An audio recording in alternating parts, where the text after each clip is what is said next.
ఏమైంది బాబు మీ టీంకి? ఇంత మంచి మంచి వరల్డ్ క్లాస్ ఆటగాళ్ళు ఉన్నారు.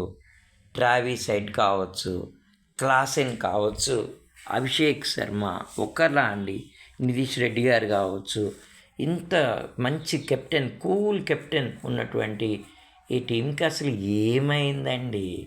ఇదే మన హైదరాబాదీస్ని మదిని తొలుస్తున్నటువంటి ఒక ప్రశ్న అనమాట.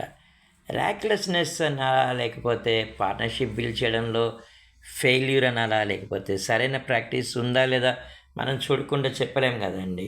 ఇలా వచ్చి అలా వెళ్ళిపోవడం ఏంటండి బాబు. మొన్న నేను వీడియో చేసినప్పుడు ఒక మిత్రుడు నాకు మెసేజ్ చేశాడు, ఇప్పుడు చూడండి మన ఎస్ఆర్హెచ్ 100 లోపే అలవాటు అయిపోద్ది అని చెప్పి, దానికి అనుగుణనే రప్ప వికెట్లు కోల్పోవడం, పార్ట్నర్షిప్ బిల్డప్ చేయకపోవడం, ర్యాక్లెస్నెస్, ఏ టైంలో కూడా పార్ట్నర్షిప్ బిల్డ్ చేద్దాం, ఆడదాం అని చెప్పి సి లేకపోవడం అనేది అభిమానులు కూడా చాలా బాధిస్తుందండి.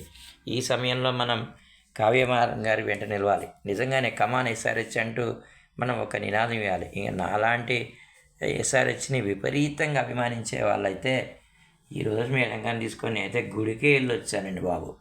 చక్కటి పూజ కూడా చేయించాను. మన ఎస్ఆర్హెచ్ అనేది మళ్ళీ కంబ్యాక్ కావాలి, మళ్ళీ మనం గొప్ప ఆటని మనం చూడాలని చెప్పి. నేనే కాదండి, మా ఇంట్లో నేను చెప్పడం వల్ల కావచ్చు, మా మిస్సెస్ కూడా ఎస్ఆర్హెచ్కి వీర అభిమానం అయిపోయిందండి.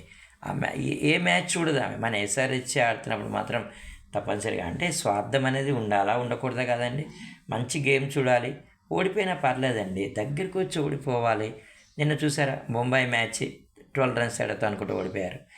కామన్లేండి, గేమ్ అన్న తర్వాత గెలిపోవటములు ఇవన్నీ కామన్ ఉంటాయి. కాకపోతే మాత్రం ఇక ఏదో మా నమ్మకాలు మావి.